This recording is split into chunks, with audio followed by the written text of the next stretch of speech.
perjalanan mencari Allah ini maksudnya bagaimana nih kok? Apakah dulu harus dicari dulu gitu? Iya. Atau emang lahir udah muslim? Iya, bismillah. Kita nggak bisa milih ya mau lahir di keluarga yang mana, kondisinya seperti apa. Memaksakan diri kan jadinya, terpaksa kan. Tapi kan makanya tadi, mendingan terpaksa ke surga daripada sukarela ke neraka kan. Tapi menderita nggak? Sempet mungkin proses Kalau itu? menderita saya menanamkan diri. Oh, berarti alasannya dua. Satu, saya terlalu cinta dunianya. Dua, saya belum pengen ke surga, makanya menderita. Oh. Itu semua kebaikan dong. Kita nurani kita tahu loh itu kebaikan. Ya. Tapi kalau kita nggak suka, tanya, mendingan yang ditanya diri. Kok bisa-bisanya diri ini nggak suka dengan kebaikan?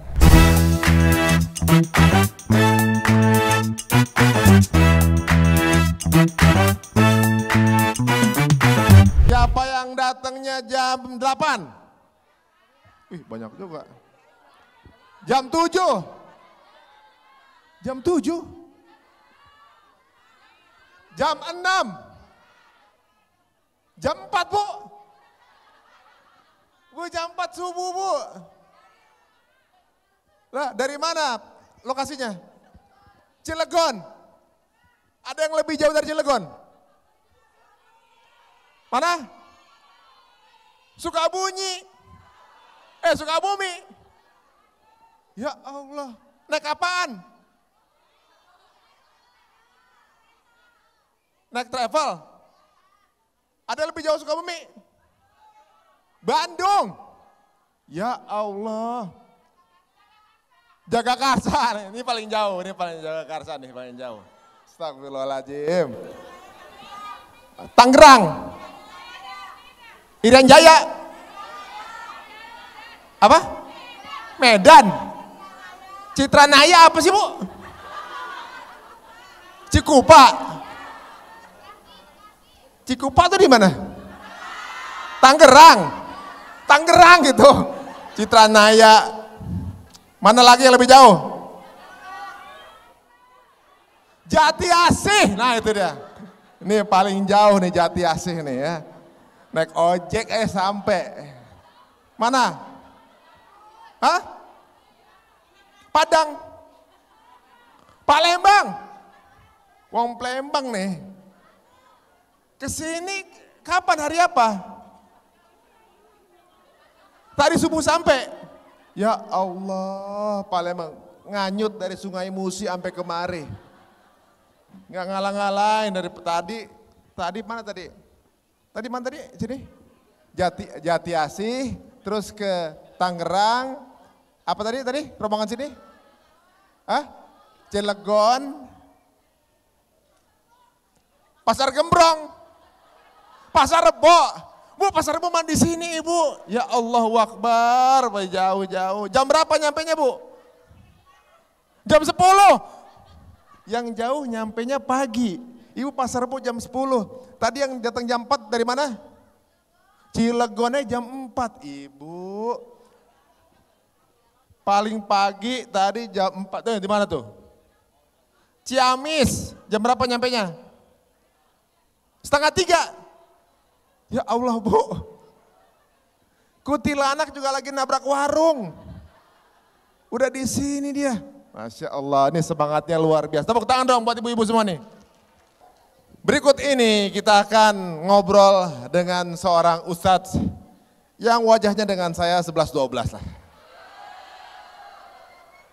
Import dari Korea. Jalah, Masya Allah. Dengan latar belakang dulunya dia seorang bandar judi, kemudian mendapatkan hidayah dan perdalam Islam, dan sekarang akan membagikan pengalamannya di tengah Bapak Ibu semuanya. Inilah dia, Ustadz Ko Denny Slim. Ibu-ibu semua ini. Ibu-ibu semua. Ada yang rubahan kayaknya. Iya kakak-kakak, Assalamualaikum warahmatullahi wabarakatuh. Sehat, Bu? Badan sehat, badan? Cicilan aman, cicilan? Aman cicilan ya. Baru Ko Denny masuk Langsung handphone pada naik semua. Ya, Waalaikumsalam. Aman, aman. Jawab dulu apa Bu? Langsung. Ya. Insya Allah. Nah sekarang kita akan ngobrol sama Ko Denis mengenai buku beliau Perjalanan Mencari Allah. Ya, dan ini dijual di luar ada nih. Kalau ada yang bawa bukunya nanti akan langsung ditandatangani oleh Ko Denis ya. Siap, silakan monggo sambil mungkin ada tim yang bisa dititipin ya. Sebenarnya pos untuk obrolan cerita untung tuh di pojokan di luar. Simple yang kecil gitu ya. Tapi berhubung ini permintaan dari ibu-ibu sekalian mau di sini ya. Oh iya. Oke. Perjalanan mencari Allah ini maksudnya bagaimana nih kok? Apakah dulu harus dicari dulu gitu? Iya. Atau emang lahir udah muslim? Iya, bismillah. Kita nggak bisa milih ya mau lahir di keluarga yang mana, kondisinya seperti apa. Tapi insya Allah bisa memilih pengen meninggal dalam keadaan seperti apa. Nah tapi kan semuanya pasti pengen bahagia. Ya. Nah ternyata bahagia yang paling mutlak, paling hakiki ya kan di hati.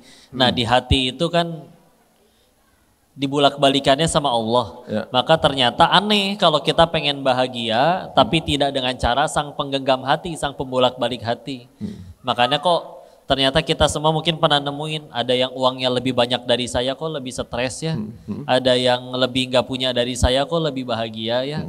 Sederhana bisa jadi karena memang bahagianya sudah betul yaitu di Allah. Nah jadi ini perjalanan mencari kebahagiaan itu sendiri yang ternyata adanya di Allah gitu kurang lebih ya. Terlahir di keluarga Tionghoa. Ayah saya dari Belitung yang masih lahir di Tiongkok sana, kakek nenek ke atas. Terus kalau ibu memang orang Indonesia, orang Brebes lebih tepatnya. Oh ngapak. Nggih, ngapak. Losari. Losari ya? Losari. Lah kepriwe? Losari? Wah. Bala apa boleh? Iya. Terus ketemunya di Bogor. Menikah juga di situ. Ya sampai sekarang masih di Bogor. Saya pun lahir di Bogor TK sampai SMA-nya. Cuman memang yang mualaf itu ayah karena nikah sama ibu. Cuman saya lama tinggal sama nenek yang dari ayah, beliau agamanya Buddha. Jadi saya disekolahinnya TK sampai SMA sekolah Katolik. Udah gitu ya sebagaimana orang Tionghoa pada umumnya ya makan babi dan lain-lain. Jadi ya kenal Islamnya telat banget lah. Walaupun waktu pulang dari Thailand itu terus nanya saya harus syahadat lagi enggak? Ternyata kata guru nggak usah kalau kondisinya begitu, udah tinggal hijrah aja, tobat yang bener, udah nggak usah syahadat lagi. Nggak usah syahadat ulang ya? Iya, jadi bukan mualaf sih kalau secara teknisnya. Ya banyak yang bilang mualaf ya? Iya. Insya Allah. Oh saya lupa lagi, ini sebenarnya ibu sekalian, obrolan kita akan ditayangkan di YouTube Cerita Untung ya. Iya. Jadi mungkin nanti mohon izin kalau ada wajah ibu ekspresinya gitu ya, lagi denger gitu, lagi ada ya, boleh mohon izin ya Bu ya. Gitu. Ya, bisa ditonton ulang ya. Bisa ditonton ulang ya.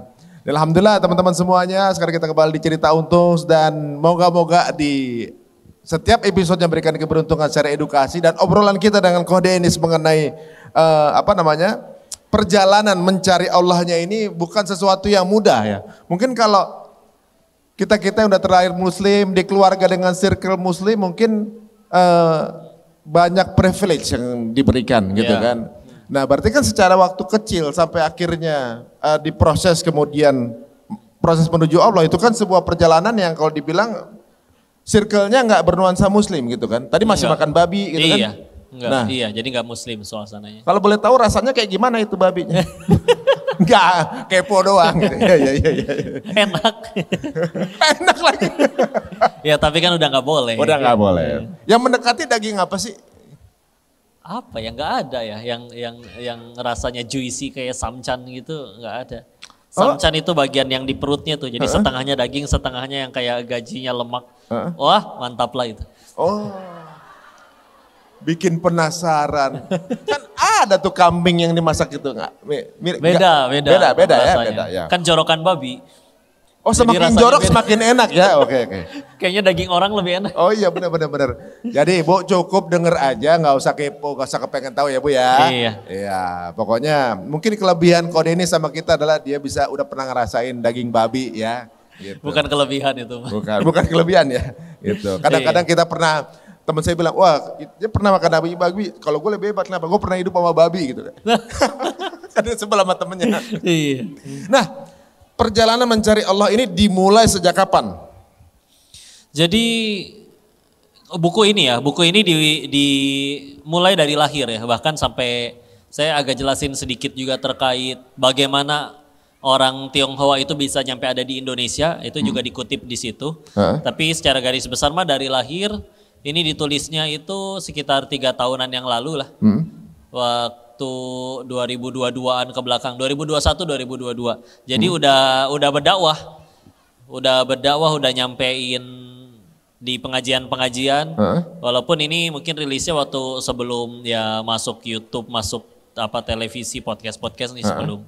Tapi ya sudah mulai ya makanya dari meja judi sampai ke mimbar dakwah kurang lebih seperti itu. Oh digambarkan di sini? Iya. Gitu. Dari kecilnya sampai sekolahnya, perjalanan mencari Allahnya, karena pernah ke sekolahnya sekolah Katolik, jadi TK sampai SMA di Katolik itu ke gereja pernah, masuk ke wihara pernah. Dan nyari, jadi yang benar tuh yang mana? Tuhan tuh siapa? Itu juga ada proses itunya. Juga ya kuliah kehidupan. Karena alhamdulillah maha baiknya Allah. Masa lalunya seperti apapun kan mungkin ada yang masa lalunya mungkin pernah berbuat ini, berbuat itu. Maha baiknya Allah kan Allah menilai hasil akhirnya. Mau dulu masa lalunya seperti apapun tapi kalau akhirnya yang bagus, husnul khotimah, ya tetap aman. Bahkan ada hadis sahih sampai menyebutkan kalau ada orang berdoa Allahumma inni as'aluka husnul khotimah. Ya Allah aku minta meninggal dalam keadaan husnul khotimah. Syaitan akan berkata, ini manusia cerdas. Gitu ya. Karena emang udah final tuh, udah happy ending banget kalau berhasil husnul khotimah. Daripada mungkin masa lalunya baik, meninggalnya naudzubillah pas lagi maksiat. Jadi sehingga bahwa kadang kita tergelincir kepada maksiat, hancur dengan kehidupan, digeprek dengan masalah. Kalau ujung-ujungnya bikin kita meninggal dalam keadaan di hati itu la ilaha illallah, beriman, ya sudah itu semua nggak akan ada jadi penyesalan lagi, udah tetap berakhir bahagia juga di surganya Allah. Oh jadi awal yang baik lebih baik akhir yang baik dibanding awal yang baik. Iya, itu bentuk kebaikan Allah sih sebetulnya. Juga bentuk supaya agar kita istiqomah. Karena satu-satunya cara terbaik agar husnul khotimah adalah istiqomah. Karena kalau istiqomah kapanpun dipanggil standby. Daripada misalkan tanggal udah ditentuin nih misalkan. Kan betapa enak kalau udah ditentuin. Ya udah maksiat aja 60 tahun nanti di 1 jam terakhir tobat. Tapi kan karena nggak tahu itu kan. Jadi kita ngejaga takut mati pas lagi maksiat. Sehingga itu bikin orang jadi, ada orang yang bisa nggak jadi maksiat cuman gara-gara keinget kayak gitu doang. Oh gitu ya, maksudnya memang karena panggilannya itu random. Iya. Jadi cerdas-cerdasnya kita kapan jaganya ya? Iya, tempatnya nggak tahu, bagaimananya nggak tahu, waktunya nggak tahu. Jadi gimana dong? Ya udahlah selalu dalam kebaikan aja. Jadi kapanpun dipanggil standby. Gitu. Nah ini menarik Bu, karena dulunya kan Kode ini sih sempat jadi bandar judi Bu. Jadi dulunya kan kalau sekarang banyak yang terjebak judi online. Masa ada 69 juta orang terjebak judi online, bayangin tuh Bu. Beliau dulunya jadi bandarnya. Gitu. Nah, mungkin banyak yang belum dari ibu-ibu yang paham dengar ceritanya. Dulu pendapatannya itu berapaan? Naik turun ya, ada yang sehari, ada hari di mana di hari itu dapat 80 jutaan, kadang bisa lebih, kadang omset segede-gedenya ya, karena ada tingkatannya juga itu di sana, ada yang benar-benar gede. Kita pernah dapat di sehari 600 jutaan itu ada omset kalau omset. Terus kadang kalau emang lagi sepi ya di puluhan juta doang juga ada. Terus kenapa udah dapat penghasilan seperti itu malah kemudian memutuskan untuk dilepas? Ada apa emang? Karena dikiranya itu nyenengin, ternyata nggak nyenengin juga. Nah, sadarnya kalau itu ternyata nggak nyenengin itu gimana? Awalnya pasti nyenengin dong punya duit segitu 80 juta sehari gitu. Jadi ternyata kalau judulnya dunia itu masih bisa bosen kali. Misalkan kita doyan nasi goreng nikmat banget. Tapi makan nasi goreng yang sama setahun penuh sehari 3 kali kan pasti gumoh juga dong. Enak juga gitu kan. Hari pertama terima uang 80 juta di hari itu misalkan terima 80 juta. Tapi terima uang sebanyak itu terus menerus.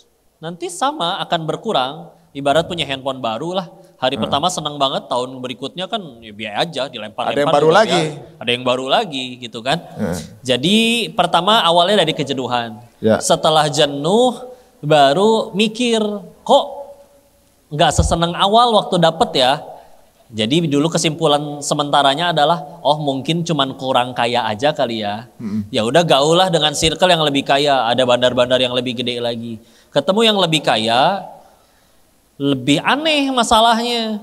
Ada yang dia bisa murung ngeliatin ada ibu di seberang jalan restoran, kita makan di resto, di seberang ada kayak kalau di Indonesia mah warung tenda gitu ya. Makan jeruk tapi dikupasin sama anaknya. Serabut putihnya dicabutin pelan-pelan. Jeruknya dianterin ke bibir ibunya. Tangannya pun udah standby nerima buangan biji dari mulut ibunya. Jadi bisa iri tuh ngeliat kayak gitu doang. Anak gua gak pernah tuh kayak begitu. Kan kita coba ngehibur. Anaknya Koko, karena dia Chinese juga laki-laki. Kan anaknya Koko kuliah di London, di Jerman. Ah kalau gak minta duit, nelpon juga di reject terus sama tuh anak. Dasar anak kurang ajar. Anaknya kan masih ada yang di Indo.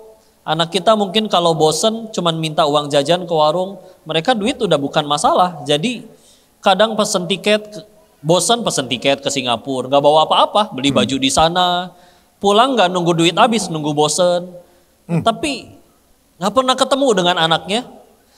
Karena ya mungkin ya kadang rumah mereka juga besarnya keterlaluan, dari ruang dari pintu sampai masuk kamar anaknya mungkin harus naik angkot lagi mungkin atau gimana. Astagfirullahaladzim. Misalkan ya. Dan ya kita coba ngibur lah, kan istri lu baru lu beliin itu ada BMW baru. Nih supir baru kirim, dia bawa berondong berzina di mobil yang baru itu. Ada yang kayak kejadian kayak gitu tuh beneran. Nyata. Jadi ada uangnya tapi mereka justru menemukan ada masalah lain. Iya pasti ada masalah lain. Sehingga akhirnya kan orang pertama kali pengen punya duit kan karena belum pernah, misalkan ya, belum pernah ngerasain pakai mobil itu tuh, belum pernah ngerasain makan daging semahal itu tuh. Tapi kan itu semua ketika udah dicobain semua, nanti sampai dong di titik oh ternyata tempe sama daging sama aja ya. Begitu ditelan rasanya sama, keluarnya sama-sama bau. Gak ada makanan begitu enak. Kenapa ini mahal begini Pak? Oh iya nanti keluarnya wangi. Enggak, pasti tetap bau. Tetap bau juga ya. Dan juga ketika akhirnya udah nyobain nih, dia udah nyobain semua mobil mahal. Dia udah nyobain semua makanan mahal. Sampai udah bingung mau makan apa lagi saking semuanya udah pernah nyobain. Nanti kan akhirnya bahagianya tetap dong dengan orang-orang yang dengan ketenangannya, dengan orang-orang yang dia pengen sayangi. Tapi ya kalau memang cara ngambilnya dengan cara yang tidak halal, ya secara matematis bandar nggak bisa kalah. Kalahnya cuma satu, sama aturan Allah. Ketika kayak tadi, duit banyak memang, anaknya ada yang ya mohon maaf ya LGBT, ada yang narkoba, istrinya ada yang selingkuh, ada yang anak buahnya nyuri dan lain-lain. Dan si bodoh ini masih enggak, pasti ada yang udah lebih puluhan tahun di bidang ini tapi tetap happy ending, berakhir bahagia. Karena kita kalau lagi mohon maaf ya, kalau lagi di tempat hiburan malam, dugem begitu. Kita kan kadang ngobrol ya, kita tahun depan mau ngapain? Kita buka website judi baru yuk, buka 5 web lagi. 2 tahun lagi ngapain? 5 tahun lagi ngapain? Ketika obrolannya tambah jauh, 30 tahun lagi kita ngapain ya? Itu orang lagi mabok, jawabnya, tinggal nikmatin lah, dikelilingin anak cucu di rumah yang hangat. Karena dia belum nikah diledekin dong. Lu nikah aja belum. Mendingan lu nikahin tuh perempuan yang pada nari telanjang di sekeliling lu. Itu orang mabok malah jawab kayak gini. Udah gila kali lu. Masa gua nikahin kayak gini yang jadi ibu dari anak-anak gua? Orang mabok itu yang ngomong. Orang mabok aja waras gitu. Orang mabok aja masih ada waras. Orang mabok aja waras. Iya. Mabok aja waras. Orang mabok aja maksudnya mikir gitu ya? Mikir gitu. Oke. Maka kok begitu ini orangnya? Maka pokoknya cari mana yang udah benar-benar udah puluhan tahun di bidang kayak gitu, duit bukan masalah bagi mereka. Saya cari keliling ke beberapa kasino, nyari ini bosnya, pendirinya kemana. Jawaban yang ditemukan adalah, contoh, Oh bosnya kemana? Oh udah mati kena HIV AIDS. Ini bosnya ini kemana? Kan masih di penjara ya, dikhianatin anak buahnya. Ini bos yang ini kemana? Ya dia sekarang udah jatuh, udah bangkrut dan lain-lainnya. Atau sampai nanya, ada gak sih yang sampai detik ini masih kaya? Duit bukan masalah bagi dirinya. Ada sih ada. Kasino yang itu tuh rumahnya juga di belakangnya. Tapi ya kan agak gila ya karena anak-anaknya mati overdosis narkoba semua. Jadi ujungnya tuh banyak kan justru yang iya, dunianya mulai membosankan. Yang udah di sana nggak pengen selamanya di dunia itu. Yang udah bener-bener lama pun nggak ada yang happy ending, nggak ada yang berakhir bahagia. Jadi kok bisa lebih senang waktu dulu masih kuliah, kemana-mana motoran, kepanasan, kehujanan, sambil kuliah sorenya ngajar matematika, fisika, kimia, ngajar bimbel gitu, digaji cuma 35.000 perak per 2 jam ngajar. Kok bisa lebih senang saat itu ya daripada ya udah punya ini semua segalanya. Sambil mikirin kayak gitu, ngeliatin sekeliling sambil di kendaraan yang tentu kendaraannya bukan kendaraan bagus. Tapi kok ngeliat yang di jalan, itu cengengesan, keketawaan. Saya udah naik mobil kayak begini kenapa malah masih ikutnya kenapa kayak begini sih? Dan yang lebih, dan yang tadi ya ada yang sampai nggak bisa. Oh ada lampunya ternyata. ada orangnya nggak taunya. Astagfirullah. Kemana aja Pak? Kirain tadi suaranya doang. Kan dari tadi gini enak. Bener nih. Gak boleh ngeluh. Takdir Allah. Ini baru dapat ini, menemukan Allah nih. Oh iya. Iya. Baru hijau nih bagian lampunya nih. Iya. Alhamdulillah ya. Kelihatan tuh wajah Cilegon gitu kan kata tuh. Masya Allah. Ya. Ya ini kayak gitu sehingga akhirnya udah nyampe di satu titik saya udah kehabisan alasan untuk tetap di sana. Pilihannya tetap harus pulang. Tapi kalau pulang mau ngapain? Mulai lagi dari nol ninggalin ini semua ada ketakutan. Karena dulu ngerasa kayak gini Kak Ari, ngerasa kayak karena nggak pernah nemuin orang seumuran yang lebih kaya dari saya. Tapi kalau berhenti takut mesti ngapain, jadi kayak ngakunya pinter karena ngerasa nggak ada yang lebih kaya anak seumuran, tapi kok ngadepin kalau pulang ke Indonesia mau ngapain bingung ya, takut ya. Jadi takut sama rezeki. Yaitu dia pas lagi takut sama rezeki di tempat judi di kantor kami, kalau bosan kan biasa lihat handphone, buka YouTube, belum masukin pencarian apa-apa, udah ada video yang muncul di bawahnya rekomendasinya kan. Ya salah satu yang muncul adalah videonya Agim waktu itu yang potongan pendek terkait kalau takut sama rezeki tonton video ini ya, kurang lebih gitu ya. Yang ternyata beliau lagi cerita tentang janin itu loh, bahwa di dalam perut ibunya kan si janin belum bisa ngapa-ngapain. Tapi ya ibunya makan pecel, jengkol apapun itu semua diolah oleh tubuh tanpa si ibu harus mikir, disalurin ke janin. Janin tumbuh besar, pertanyaannya kan satu kata beliau, itu janin yang nyari rezeki atau rezekinya yang mendatangi janin? Rezeki datengin janin. Ya Allah kayak digampar itu. Kok hal semasuk akal itu sama orang yang ngakunya pinter tapi malah gak kepikiran. Jadi ngerasa aslinya teh saya bodoh banget. Masa kayak gitu aja gak kepikiran ya. Maka udah ditutup YouTube-nya, pesan tiket pulang, nyantren ke sana. Secepat itu? Ya enggak kan nunggu pesawat, nunggu terbang. Oh iya. Enggak langsung lihat YouTube, beli tiket. Hari ini pulang gak gitu juga.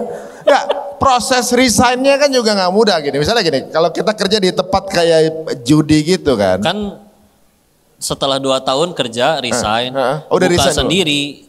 Oh malah bikin sendiri? Iya, kan kalau udah buka sendiri ya terserah kapan saya aja? mau tutup mau apa aja. Oh ya ampun, udah buka sendiri juga masih belum ada ketenangan gitu ya? Iya, karena kalau kerja jadi admin judi gak akan dapat ratusan juta apa kayak gitu mah. Sebelum kita beranjak ke situ, sebenarnya untuk orang yang suka main judi nih ya, kalau misalnya ada yang nonton, bisa nggak sih kaya dari main judi? Sebagai pemain nggak bisa. Sebagai pemain nggak bisa. Sebagai pemain nggak bisa.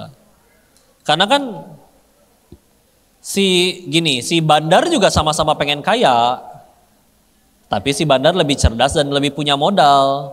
Kalau memang ada cara untuk kaya dari sudut pandang pemain, ngapain orang jadi bandar? Bandar kan perlu modal, gaji orang, beli komputernya, pasang internetnya dan lain-lain lah ya. Kenapa akhirnya mereka rela bela-belain sampai buka kantor di Kamboja, buka kantor di Thailand? Ngapain? Kan keluar modal. Karena tahu jadi bandar secara matematika dunianya nggak mungkin kalah. Kalau jadi pemain pasti kalah. Pasti kalah. Pasti kalah karena kan kita ngelawannya bandar. Jadi udah nggak bisa dibilang judi. Judi zaman dulu kan kita taruhan, misalkan kita cuma duduk berdua, ada satu kartu, tebak-tebakan yuk ganjil atau genap. Kalau gitu kan pasti satu menang satu kalah dong. Ya.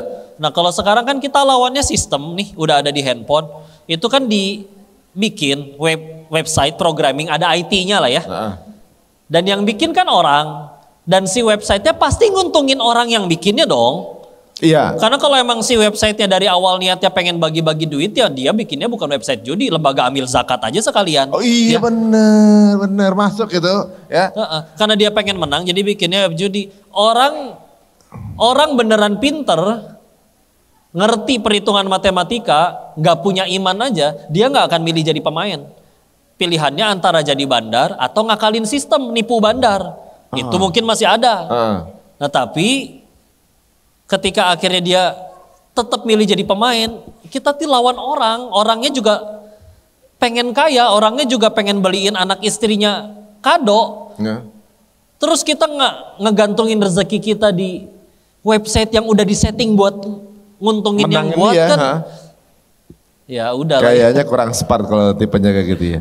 Tidak bijaksana sama sekali lah aja. Tapi uniknya para pelaku judi itu kalau lagi main kalah nih, ya kan? Iya. Kemudian jual barang. Iya. Ketika memasang kan ada rasa percaya diri, siapa tahu sekarang saatnya menang. Iya. Ya kan? Iya. Siapa tahu sekarang nih. Penyakit gitu. itu, suka kepedean. Gue utang ini, siapa tahu kebayar nih sekali pas gue menang nih ntar nih. Iya.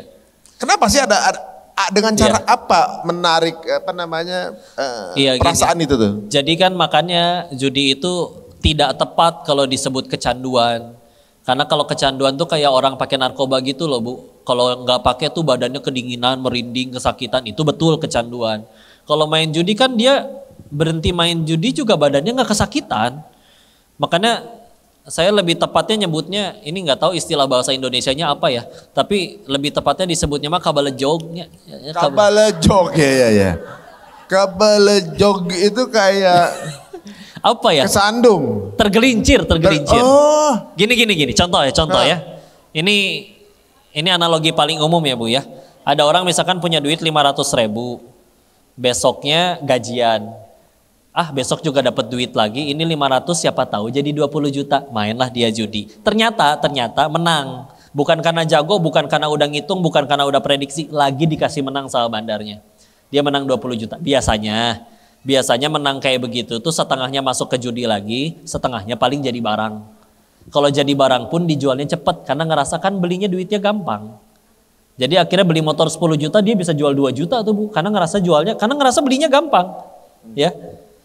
Kalau dengan ada ingatan itu, bulan depan dia punya duit gaji, sisa gaji lagi 500. Ya. Terus besoknya udah gajian lagi. Loh, bulan lalu aja gope jadi 20 juta.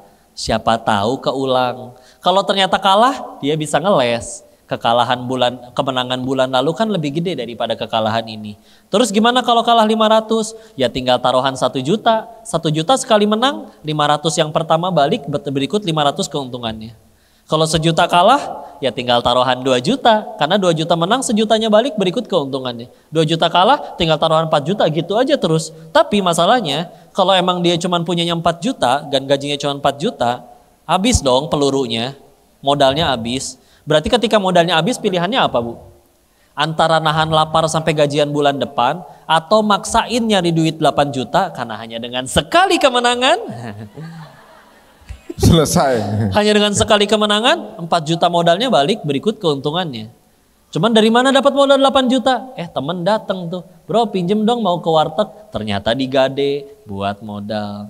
Kalau kalah gimana? Ya tinggal cari 16 juta, karena sekali kemenangan, motor teman balik, modal saya balik, berikut keuntungannya. Datang ke rumah orang tuanya lagi sholat duha, emasnya dijual, surat tanahnya digadein. Karena hanya dengan sekali kemenangan balik itu semua. Nah, orang kalau udah nyampe di titik itu kan dia buntu kan. Ya. Nah itu ya kebelejok tuh kayak begitu. Kebelejok, iya. Karena dia buntu, dia di titik itu bandar melalui algoritma udah setting. Jangan dikasih menang lagi. Kenapa? Karena dia kalah pun pasti main lagi. Kecuali bener-bener mentok buntu. Gak ada yang bisa diutangin lagi. Gak ada yang bisa dipinjemin lagi. Gak ada yang bisa dijual lagi. Gak ada yang bisa dia curi lagi. Karena satu-satunya di pikiran dia tinggal gimana ya caranya. Kan gak semua orang rela dong tabungan berbulan-bulan hilang dalam satu malam. Ya. Dia pengen balikinnya juga secepat mungkin dong. Ya. Otaknya buntu, mentok. Dari mana lagi gue dapat duit segede gitu kalau nggak dari judi? Nah itulah yang disebut kebelejok udah. Jadi nggak ada orang nggak main nih, aduh merinding apa? Nggak ada. Bukan kecanduan itu ya. Kebelejok kan? Kebelejok gitu. Iya kebelejok. Berarti bahasa Indonesianya ngejoprak. Apa ngerungkak gitu ya. Kebelejok. Dan udah nggak tepat kalau nyungsep benar.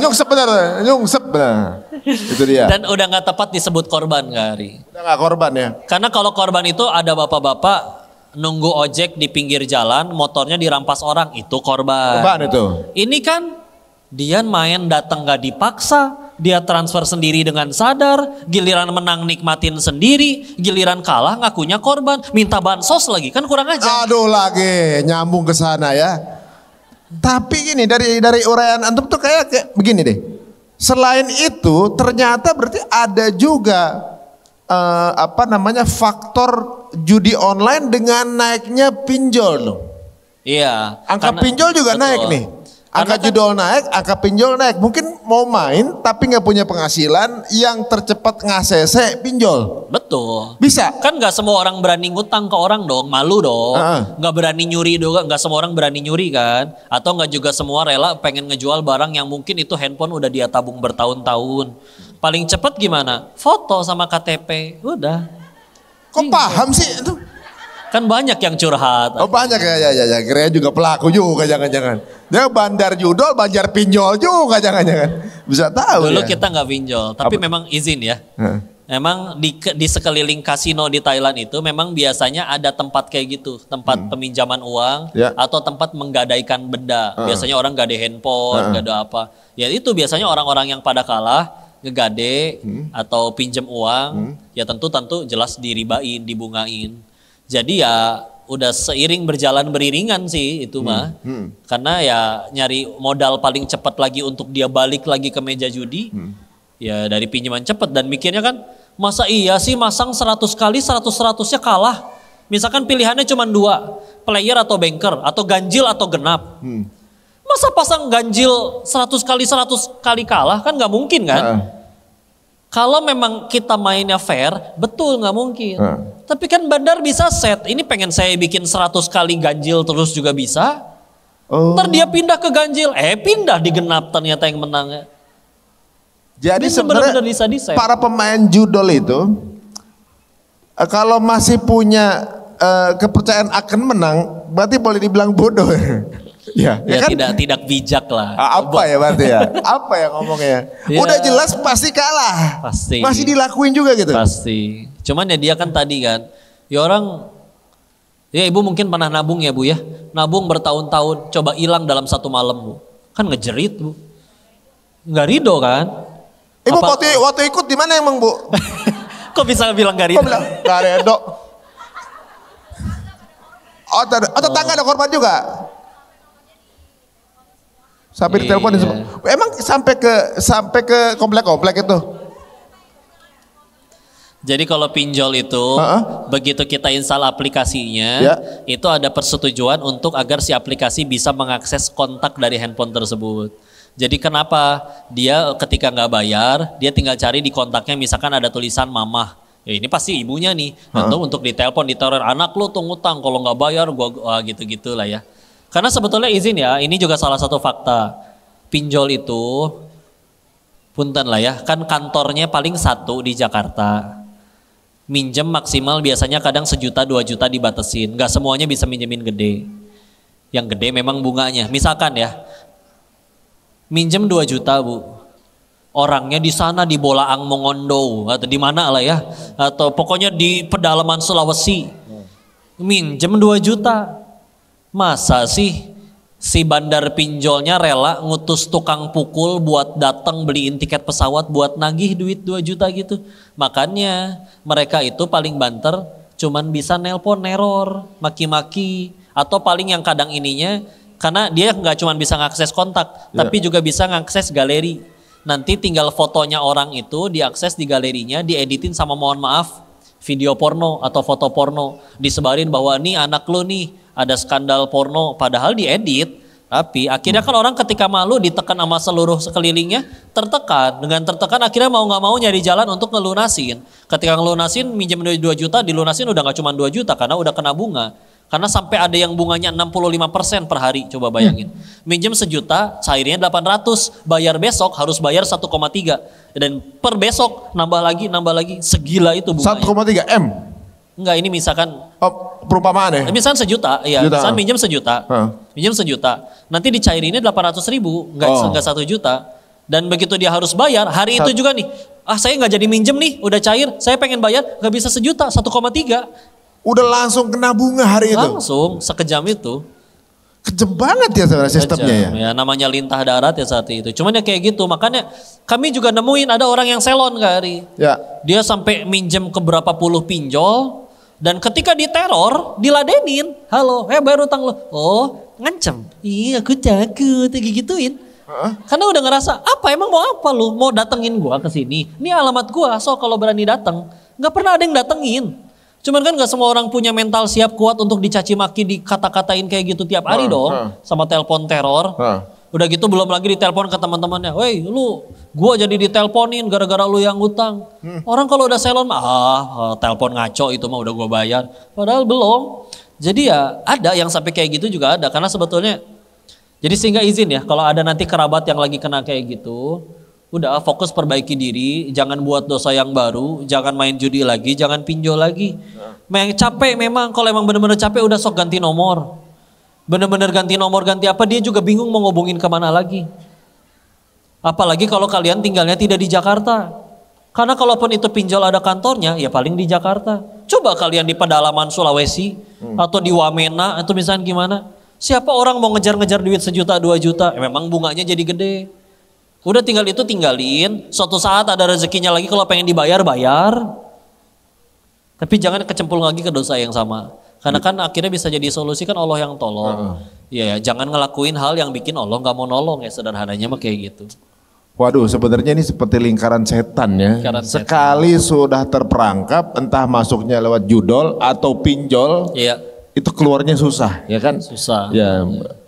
Punya duit 1 juta, duitnya dia sendiri ngambil cuma 800, hari itu kalau mau narik 1,3, ini kan benar-benar riba banget kan gitu kan. Riba parah, bunganya gede banget. Nah itu kan sebuah proses, berarti kan ya antum diselamatkan jatuhnya ya, ibaratnya ternyata kemudian bisa balik ke Jakarta. Balik ke Jakarta untuk meninggalkan bisnis itu gitu ya ibaratnya kan. Duitnya bawa berapa tuh ke Jakarta? Berarti kan ya ini juga suka ditanyain, woi duit yang dulu kemana, ya udah sekalian, udah sering dijawab juga sih sebetulnya. Jadi dulu pulang tuh dalam keadaan gini Kak Ari, membaca janji Allah tentang semua janji Allah atau baik di hadis, di ayat terkait orang-orang hijrah lah, orang tobat. Kan Masya Allah ya keutamaannya. Sambil pulang masih bawa duit, memang masih bawa duit, masih ada sisa lah meskipun tinggal beberapa ratus juta doang ya. Ya tapi kan haram doang ya. Dan belum beres ceritanya. Ya. Sabar Bu. Kayaknya pengen langsung ke pinjol aja nih Bu ya.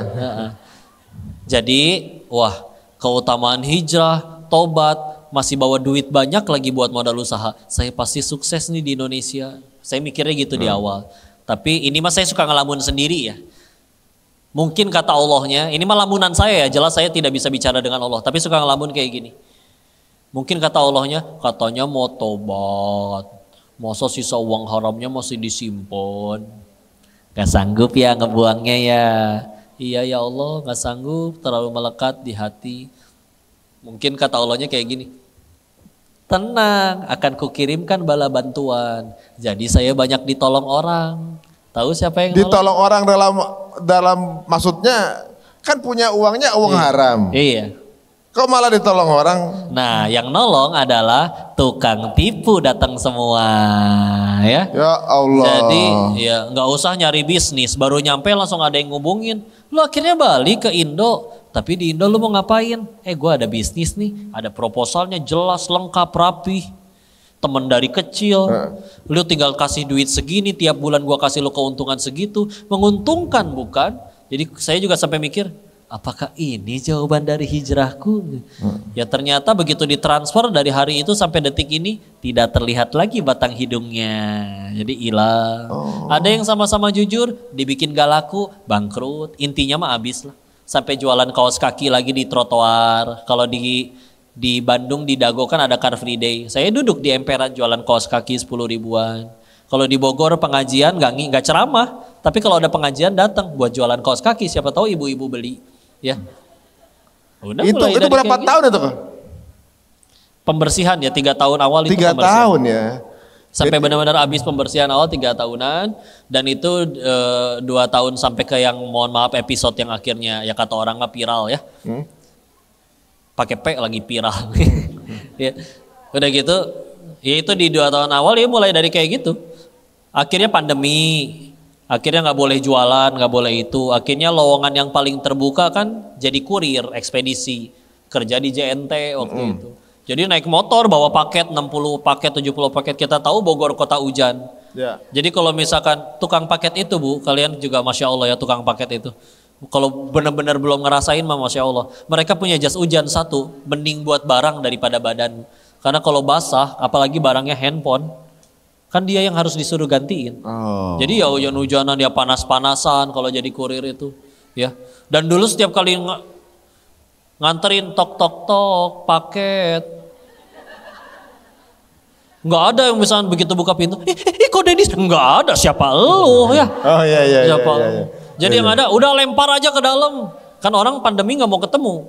Dilempar saya pulang, oh iya COD lah dia belum bayar. Aduh. Ya udah akhirnya mah mulai dari titik itu lagi. Akhirnya kata istri kata orang tua udah jangan ngajar aja. Waktu itu udah ngaji jadi udah bisa ngajar juga. Jadi ngajar tahsin, tahfiz di sekolah-sekolah, di SMA, di gitu. Ya. Jadi akhirnya jadi guru. Ya udah pembersihan dan dulu ngambek ceritanya karena kayak percuma udah nonggeng, udah sujud, mana duit malah habis semua. Mendingan gue balik lagi ke Thailand. Tapi setelah diterusin akhirnya nyampe di satu titik bahwa oh iya ya itu tuh pertolongan. Kenapa? Ya sisa uang haramnya jadi gak ada yang kemakan. Kenapa ngambek sedih? Ya waktu itu ternyata Tuhannya saya masih duit bukan Allah. Buktinya ketinggalan sholat gak nangis, hilang duit baru nangis. Ya kalau misalnya makanya begitu juga kalau misalkan dia sholat sih kok, tapi ketinggalan sholat gak nangis. Tapi kok waktu gagal nyalek gila, berarti di hatinya jabatan. Iya benar. Ya kan ya ternyata oh bahagia tuh di Allah, di yang Allah suka bukan yang kita suka. Kita sih ngejarnya yang kita suka melulu, pantesan susah bahagia. Waduh, Nah, ternyata bersih, mulai dari nol lagi. dari nol lagi tahun berapa tuh? Ya mulai dari nikah 2019. Ya udah mulai ngerintis tuh sama Teh Yunda ikut jualan kaos kaki, jualan ini apa namanya? Doricang. Doricang tuh kentang Mustafa gitu, pakai potato. Aja kayak tahu aja Bu. Pakai teri, pakai kacang, disingkatnya Doricang. Iya. Tahu Bu, tahu. Iya. Makanan mana? Kentang Mustafa itu loh. Pakai teri, pakai kacang. Pakai teri, pakai kacang. Iya jualan gitu sama Teh Yunda. Ini podcast kuliner. Beneran nggak tahu apaan. Nih di browsingin. Coba di Google. Mana ada Dorichan? Kentang Mustafa. Ini loh kentang Mustafa, teman makan nasi gini tuh. Oh begini. Iya kentang. Pakai teri, pakai kacang, pakai kentang. Ini kan yang suka itu kan di toples-toples kan. Iya. Oh itu. Berapa tahun tuh? Setahunan. Setahunan. Sambil ngajar. Itu Teh Yunda yang jualan. Itu sebelum TikTok ya? Sebelum TikTok. Nah TikTok itu lagi sambil ngajar nerima anak-anak setoran hafalan atau lagi benerin bacaan mereka tahsin. Saya taruh sambil ini ngajar. Tapi kok beres ngajar, beres live teh beres ngajar, nambah follower teh 4.000, 7.000. Jadi orang aneh kali ya, ini ngkongko kirain jualan handphone, kenapa malah ngajar ngaji. Oh iya. Mulai dari situ ya? Dari situ, terus antum ajak podcast. Waktu itu unik, saya ngajak podcast beliau nih ya. Dulu memang kayak lagi merintis perjuangan dari awal lagi. Beliau nih kemudian ke Bandung, Ke Bandung kalau nggak salah ya, waktu itu Iya, ada undangan beres ke Bandung. podcast malam. Ha-ha. Itu setelah kajian 3, malamnya podcast di Antum, harus nyetir lagi sendiri ke Bandung karena besok ada kajian 3 lagi di Bandung. Dari Bandung. Bener. Dan tidurnya Bu di masjid. Jadi di Bandung nggak cari hotel, tidur di masjid, bayangin. Dulu ibaratnya kayak apa namanya, emang lagi pelayanan kali gitu ya ibaratnya. Karena ya sebetulnya sampai sekarang juga sama jawabnya, kok ngundang Koko tuh gimana, berapa, gratis, gimana penginapannya, ada masjid maksudnya ya. Masjid, iya. Iya bisa lah, gampang, tidur di mana juga bisa, orang dulu juga tidur di mana aja waktu masih nyantri ya. Cuman memang kalau sekarang ngundang, tahu-tahu berikut mereka bukain ini, meskipun kita selalu jawab gratis, tapi ya ada aja orang baik, udah nih tidur di sini aja, oh ya udah. Oh Masya Allah, jadi dibukakan. Jadi Allah itu sebenarnya berarti ya, kalau orang dikasih cobaan, hadiahnya itu juga menyertai setelahnya ya. Gitu ya, itu mulai dikenal masyarakat itu kan sekitar 2000. Saya bikin TikTok itu Agustus 2022. 2022 ya, Iya. berarti ini baru 2 tahunan berarti kan? Udah tahun. Baru 2 tahunan kan? Agustus 2022. Pertama kali akhirnya sampai ada yang kenal, terus diajak safari dakwah pertama ke Langkat Sumatera Utara, itu di Oktober. Tahun lalu? Oktober podcast pertama, enggak di 2022. 2022. Podcast pertama dan podcast pertama memang bukan yang Antum, dari Densu dulu. Densu, ya. Densu tuh itu di Januari Februari. Televisi pertama Islam itu indah itu di Januari Februari 2023 awal. 2023 ya. Iya. Jadi ternyata ya Allah mengembalikan ya dengan hal yang ibaratnya kalau bisa dibilang ini 180 derajat ya dari kehidupan yang sebelumnya kemudian sekarang. Ini diceritain detail di sini. Ceritain juga. Nah, Ceritain. sepanjang itu Enggak, ini sebelum viral. Ini ceritanya sampai udah mulai dakwah, udah mulai ceramah, udah selesai pesantren, perjuangan menuntut ilmu dan lain-lain. Tapi belum nyampe episode viral. Belum sampai. Ini buku ditulis sebelum viral. Sebelum viral ya. Nah, waktu itu kan sudah menikah ya. Sudah menikah. Sudah menikah gitu ya. Iya. Jadi proses ini istri melihat gitu dari nol berarti. Ikut dampingin. Orang waktu Nazor ya, datang ke hadapan orang tua beliau juga ditanya, disuruh diminta cerita kan, ini kamu siapa, masa lalunya seperti apa, ya cerita.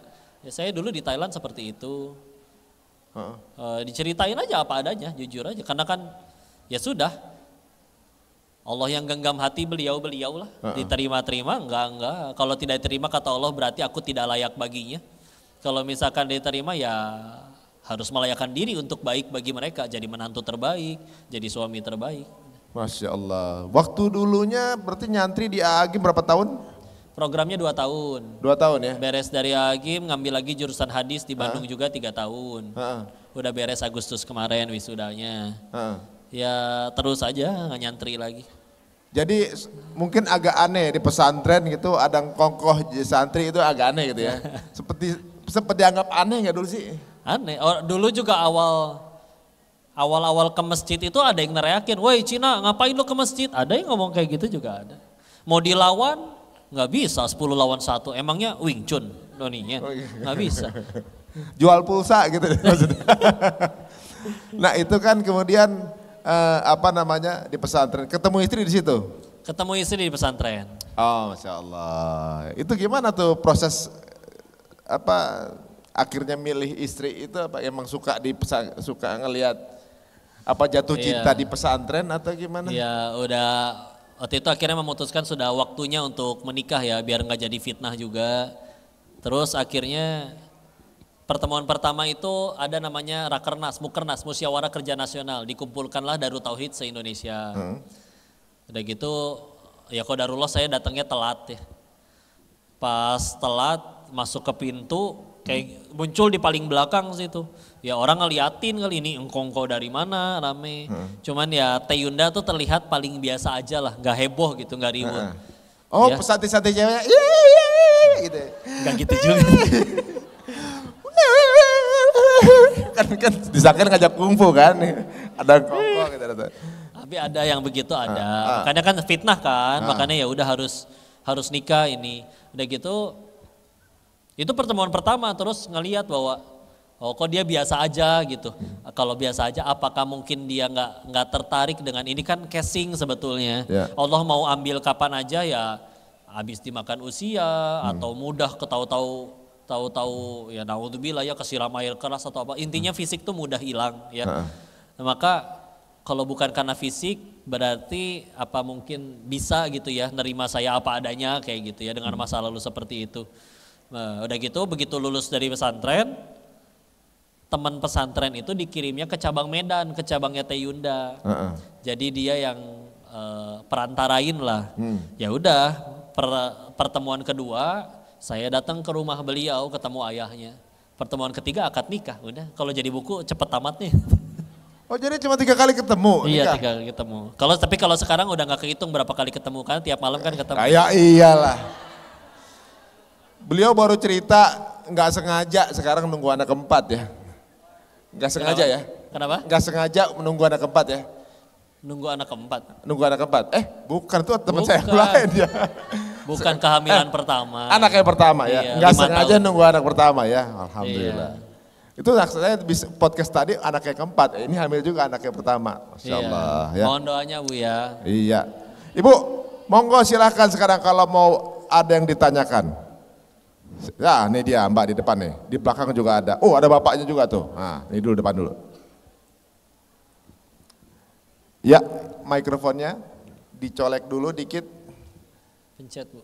Dengan ibu siapa dari kelompok capir mana? Allah. Bismillah, Assalamualaikum warahmatullahi wabarakatuh. Waalaikumsalam warahmatullahi wabarakatuh. Kak Ari sama Ko Denis, saya Erni dari Bogor. Oh, Iya. Oh sama dong berarti. Satu suku sama Ko Denis ya insya Allah. Koh, saya mau tanya yang tadi kata Koh Denis tentang kecanduan. Jadi kalau yang namanya candu kalau derak itu kecanduan, tapi kalau judol itu tadi kan tidak kecanduan. Ini sebenarnya maksud saya itu konteksnya itu bukan hanya di judol saja gitu. Seandainya kita setiap harinya kayak merawat keistiqomahan kita gitu. Saya ingin tipsnya ketika iman itu lagi naik turun itu seperti yang arti kecanduan tadi gitu. Jadi misal di konteks lain hari-hari gitu, ketika kita mungkin hari hari ke-1 sampai hari ke-15 itu kita rajin banget sunahnya gitu ya, semua dilengkapin gitu. Tapi ketika kalau perempuan itu kan setelah haid itu untuk memulai lagi untuk ibadah itu Masya Allah ya kok. Nah ini saya kepengen tips yang kira-kira bisa menampar kami atau menampar pribadi saya sehingga bisa kecanduan untuk beribadah. Iya, bismillah. Ya. Begitu. Oh, Ya. jadi kadang-kadang kalau lagi semangat, tiba-tiba datang bulan, mulainya kayak berat lagi gitu. Oh, Iya gitu. ya. Iya. Itu sama kayak orang fitness itu katanya. Oh, Mau gitu. lagi semangat berhenti aja berapa lama, mulai lagi, aduh capek lagi dari awal nih, udah pada Iya, kempes semua gitu misalnya. Iya. Nah itu cara mulainya gimana Iya, men-trigger semangat itu? Si ibu minta ditampar. Ibu minta tampar, wah ada sendal jepit ya? Itu minta ditampar. Iya, bismillah ya. Yang pertama, ya memang begitulah kolbun hati ya. Seakar kata dengan kata kulub, bulak-balik. Makanya doa yang paling sering didoakan Nabi kan ya muqallibal qulub, sabbit qalbi ala dinik.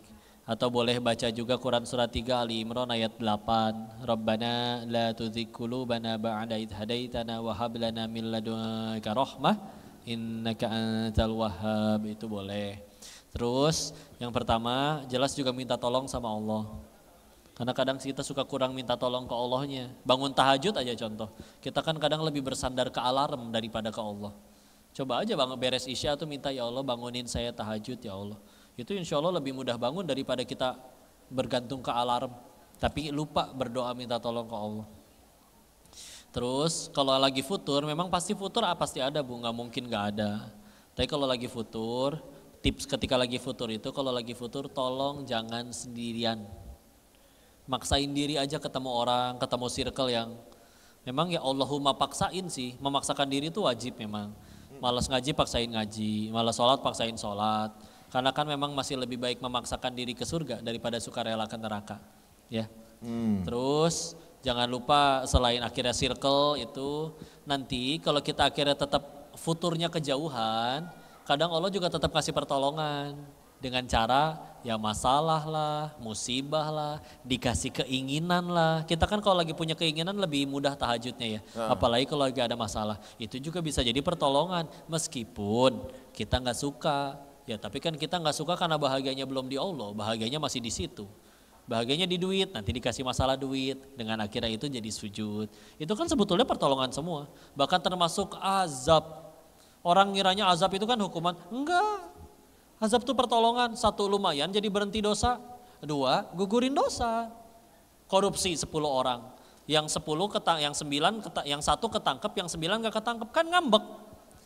Tapi begitu akhirnya 5 tahun dibebasin, gimana perasaannya? Alhamdulillah, kok alhamdulillah waktu itu ngambek. 1 saya jadi berhenti maksiat, 2 jadi bisa ngaji, 3 jadi penggugur dosa. Coba meninggal tanpa sempat dihukum, kan repot kalau dibalasnya di sana. Kenapa? Tapi waktu di penjara ngambek, kan bahagia saya masih di duit Tuhannya, bukan di Allah. Makanya kehilangan duit ngambek, ketinggalan sholat gak sedih.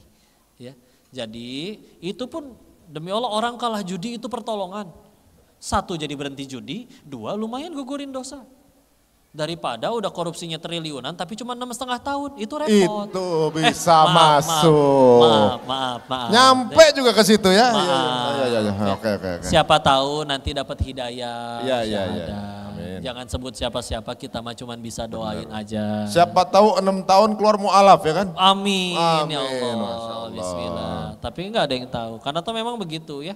Kadang kita kan gerbang mengenal Allah ada 2, 1 gerbang syukur, 2 gerbang tobat.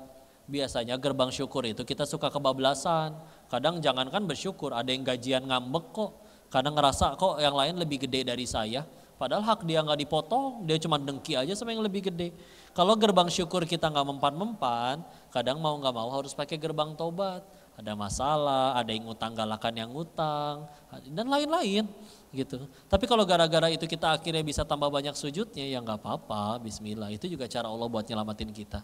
Sampai nanti kita insya Allah nyampe di satu titik bahwa hidupku sudah bukan bertanya apa yang aku suka, tapi mana yang Allah suka.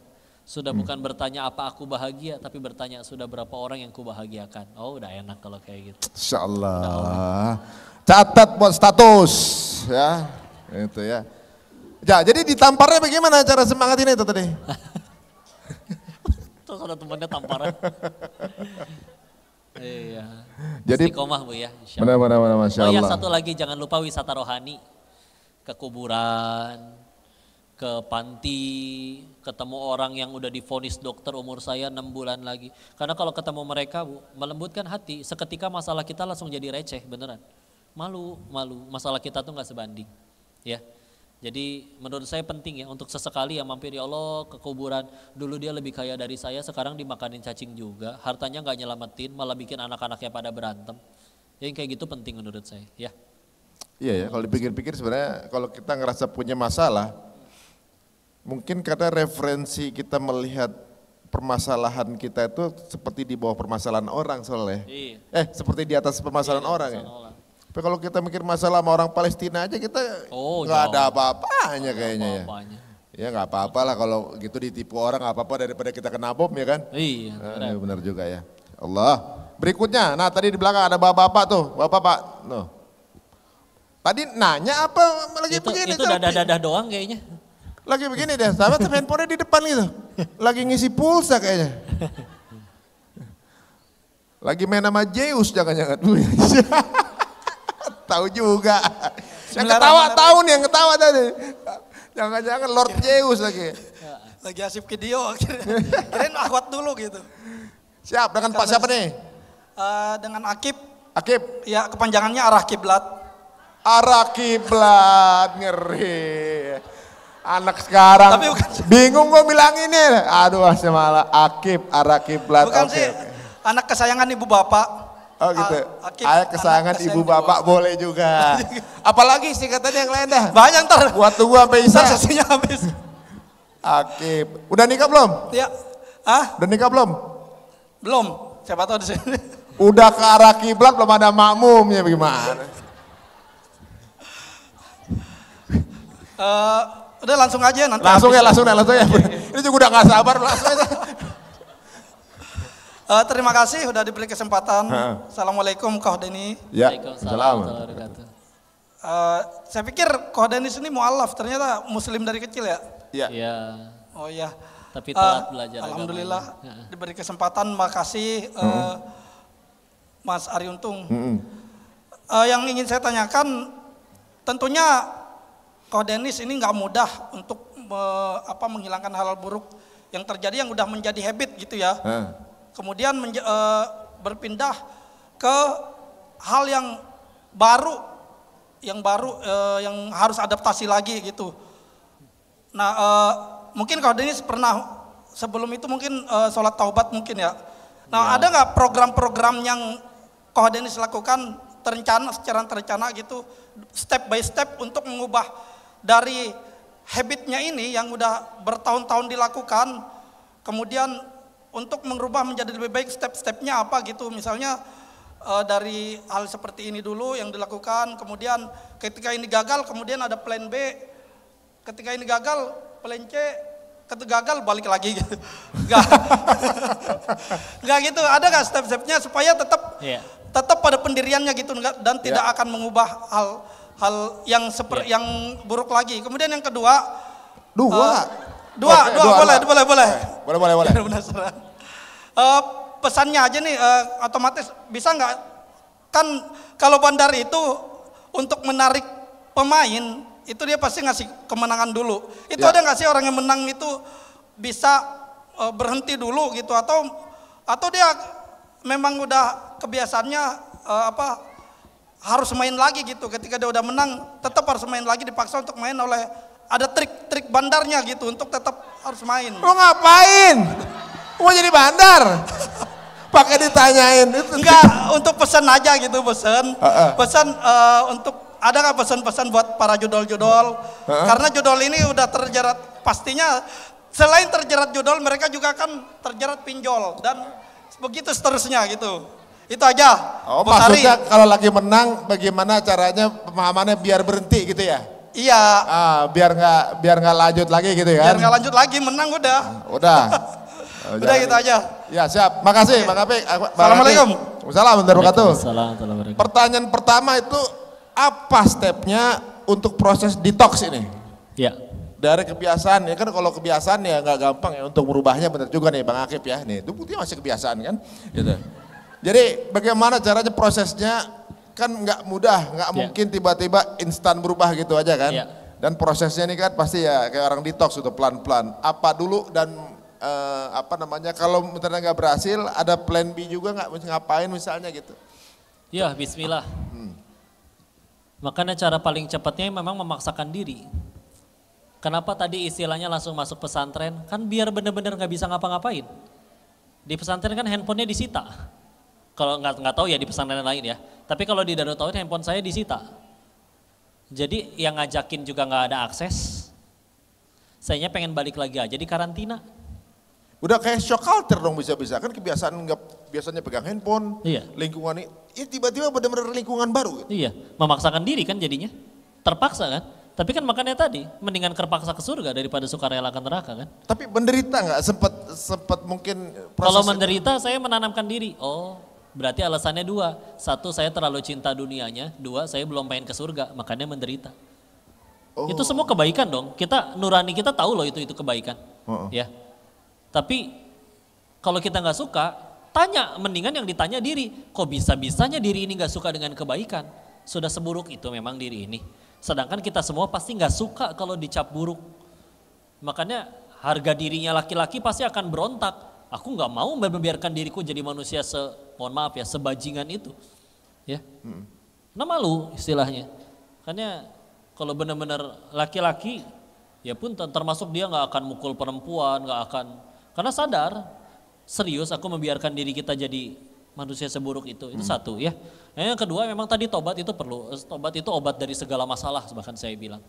Ya, obat dari segala masalah, bahkan obat dari segala penyakit. Ya, Cuman masalahnya akan sulit untuk bertobat kalau kita ngerasa nggak salah. Makanya ada satu keterampilan kata guru kami ya, yang kalau orang punya keterampilan ini insya Allah bisa sukses dunia akhirat. Yaitu keterampilan untuk mengetahui kekurangan diri sendiri. Karena ada orang baru tahu dirinya punya kekurangan dan harus berubah, ada yang harus berantem dulu sama orang. Ada yang harus, misalkan ya umur udah 45, ngelihat teman-teman di medsos atau ketemu pas reunian, kok mereka udah punya ini itu ya, kok saya malah punya banyak utang, jangan-jangan saya yang hidupnya ngaco, masa harus nunggu umur segitu dulu? Sedangkan orang kan sekarang kalau tiap ada masalah kan sekarang sibuk ngapain? Nyalahin biasanya. Di kantor ada masalah, salah siapa sih? Begitu ada yang kena salah, dia tenang, untung bukan gue, tapi sibuk ngomporin. Emang dia mah gitu Pak, udah sering saya bilangin, kompor meleduk gelehnya. Sedangkan lihat ini bahkan dicontohkan, para nabi kan kayak gitu. Nabi Adam kan kalau mau jujur bisa ngomong kayak gini, ya Allah kan kau tahu iblis yang ngegoda, kenapa saya yang dihukum? Kenapa saya yang salah? Tapi apa beliau ngomong gitu? Enggak. Rabbana dhalamna anfusana wa illam taghfir lana wa tarhamna lanakunanna minal khasirin. Surah 7 Al-A'raf ayat 23. Wahai Tuhan kami yang zolim. Udah bukan salah siapa-siapa, saya yang salah kok. Nyebut iblisnya? Enggak. Jika engkau tidak merahmati dan ngampunin kami yang rugi.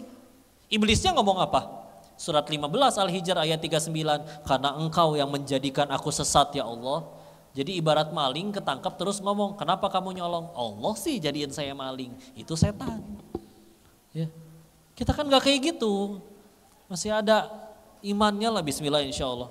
Karena gak mungkin orang nanya tentang pertobatan kalau gak ada niat tobat, berarti masih ada itu niat untuk tobat bismillah. Berarti hati masih hidup, insya Allah hati masih hidup, masih bisa masuk hidayah. Dan kalau memang akhirnya gak sanggup, benar-benar tadi pertolongan Allah, ada masalah lagi pasti, digeprek. Kita kan mikir nanti ya, aduh apa balik lagi aja ya kehidupan ke sana. Si akal bisa mikir, kalau dulu kehidupan kita dulu sebelum tobat udah jadi kehidupan yang baik, ngapain kita tobat? Kita kan pasti tobat kan gara-gara mikir, saya sampai kapan hidup seperti ini? Sadar kan berarti itu salah. Berarti kalau misalnya kita akhirnya balik lagi pun kita akan nyampe di titik yang sama lagi loh. Nanti juga saya pasti jenuh lagi, buntu lagi, nyari Allah lagi. Mending kalau pas nyari Allah lagi ada umur, kalau nggak ada, repot. Fungsi akal kan fungsinya di situ kan akhirnya kan, jadi ngebatasin kan. Maka ya udah istilah, kalau emang benar-benar nggak sanggup, paksain. Mau nggak mau kan kepaksa. Karena kalau nggak memang masalah judi itu pilihannya dua, berhenti sendiri atau Allah paksa buat berhenti. Tuh pilih yang mana? Kan akan berhenti udah bismillah. Dan gimana kok cara berhenti kecanduan judi? Jangan depo, udah selesai. Kecuali setiap kali kita nggak main judi, ini nyambung ke pertanyaan berikutnya ya. Kecuali setiap kali kita nggak main judi, tiba-tiba ada bandar ngutus tukang pukul, nyekek anak kita di rumah. Emang pernah ada kejadian kayak gitu? Gak ada. Yang kita lawan diri sendiri. Makanya kadang setiap kali bercerita atau ngeladenin orang-orang yang pengen bebas dari judi, masalahnya bukan di keuangannya, di mentalnya. Dia gak cukup yakin kalau misalnya Allah itu ngejamin rezekinya bahwa saya, Kak Ari, semua dilarang mati. Sebelum semua rezeki yang Allah janjiin waktu kita di rahim, kalau belum diterima semua gak boleh mati kalian semua demi Allah. Tapi karena gak yakin sama itu berani nyolong. Berani akhirnya ngambil yang Allah gak suka. Berarti kan masalahnya yakin ke Allahnya kan yang kudu diberesin. Nah kudu digeprek berapa kali kehidupan lagi baru kita yakin bahwa bahagia itu gak di yang kita suka, di yang Allah suka. Maka udah paksain diri buat kebaikan. Atau kalau nggak nunggu nanti, ya Allah udah sakaratul maut atau udah umur berapa, tau gitu dulu saya ngambil jalan yang dia ini, udah telat, penyesalan, makanya di belakang kan penyesalan. Sekarang sahabat-sahabat Nabi juga kalau bisa pengen ikut Nabi terus semuanya, tapi enggak tuh ada yang memaksakan diri. Tapi kalau dientar-entar lihat punten ya, sahabat Nabi yang dari golongan tua sedikit. Paling cuma Abu Sufyan, sisanya yang muda-muda, yang lain-lain, yang tua-tua mati kafir. Anak-anaknya jadi orang hebat semua. Anaknya Abu Jahal, Ikrimah, sahabat Nabi. Anaknya Walid bin Mughirah, jadi pedang Allah, Khalid bin Walid. Jadi kalau nggak peduli masa lalu kita seburuk apapun, sesegera mungkin kita nyari Allah, Allah siapin masa depan terbaik. Tapi kalau dientar-entar, kan maksiat 60 tahun masih bisa tobat sejam sebelum mati. Betul, asal tobat nasuha. Pertanyaannya satu, siapa yang janjiin kita ada umur sampai 60 tahun lagi? Segera, istilah, jangan dientar-entar. Ya. Jadi Allah mau paksain tuh bener juga ya. Maksain. Circle pengaruh gak? Ngaruh. Kalau maksain kan circle-nya juga jadi berubah. Oh jadi dengan masuk pesantren termasuk merubah circle berarti itu ya? Berubah banget dari yang tadinya tukang mabok jadi tukang ngaji semua. Soalnya ada temen juga yang dulunya pecandu gitu ya. Pecandu kemudian berubah jadinya keluar malam dulu tadinya. Iya. Kemudian jadi anak masjid gitu kan. Wah, jadi anak masjid. Tiba-tiba teman lamanya nongkrong lagi. Iya. Gitu kan. Sampai berhenti ngerokok kan. Temennya ngerokok gini. Dia gitu. Lama-lama nyobain pelan-pelan balik lagi. Ya nanti nyesel lagi. Berarti emang circle pengaruh banget ya. Circle banget. Dan tadi ya paling penting ya, tolong teteskan air mata tobat beneran. Bener ya kalau udah tobat. Tetesin air mata tobat. Ya. Bener. Kudu nangis sambil sujud habis tahajud itu udah bener-bener kudu dilakuin. Karena kalau itu nggak sempat dilakuin, nggak akan selamat balik lagi. Waduh, jadi kata Ustadz bilang tuh ya, kalau ada niat cukup satu alasan untuk berubah. Iya. Tapi kalau nggak ada niat, butuh 1000 alasan untuk kembali balik yang lama. Nggak akan mengefek juga. Allah, ini sepertinya sebentar lagi udah masuk ke azan subuh. Maghrib saya lepas. Iya. Kita sepertinya akan masuk ke posisi ending. Ada ini nggak? Ada kayak semacam closing reminder. Iya. Buat yang ada di sini. Ya izin ya, bismillah ya. Suka tidak suka, mau tidak mau kita itu butuh Allah, pasti nyari Allah.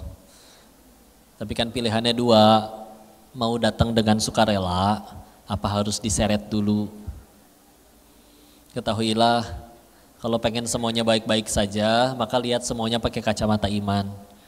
Tapi kalau ditanya apa sih yang baik bagi orang beriman, yaitu apapun yang bikin kita tambah dekat sama Allah. Mau bentuknya motor hilang, kalah judi, ditipu orang. Kalau semenjak itu kita jadi dekat sama Allah, demi Allah itu kebaikan. Kita nggak sukanya cuma karena bahagianya belum di Allah aja. Bahagianya masih di selain Allah. Jangan kalah sama anak-anak. Anak-anak lebih mudah bahagia kan? Sederhana, karena di hati mereka belum ada pesaing Allah. Kita makin gede banyak pesaing Allah. Gini ya rasanya kaya, gini ya rasanya viral, gini ya rasanya punya kuasa. Tanpa sadar itu jadi pesaing Allah. Anak-anak belum ngerti kayak gitu. Makanya makin banyak pesaing Allah, makin sulit kita bahagia. Udah kejar Allah aja. Jadikan Allah segalanya. Nanti Allah yang bahagiain kita. Bismillah ya. Allahu a'lam bishawab. Masya Allah. Tepuk tangan buat Khairin Muslim. Alhamdulillah. Baiklah teman-teman semuanya, jika dirasa tayang ini bermanfaat, monggo silakan share linknya sebanyak-banyaknya, dan sampai ketemu lagi di episode berikutnya dari Cerita Untung. Semoga episode ini memberikan banyak keuntungan dari sisi edukasi. Sampai ketemu lagi. Wassalamualaikum warahmatullahi wabarakatuh.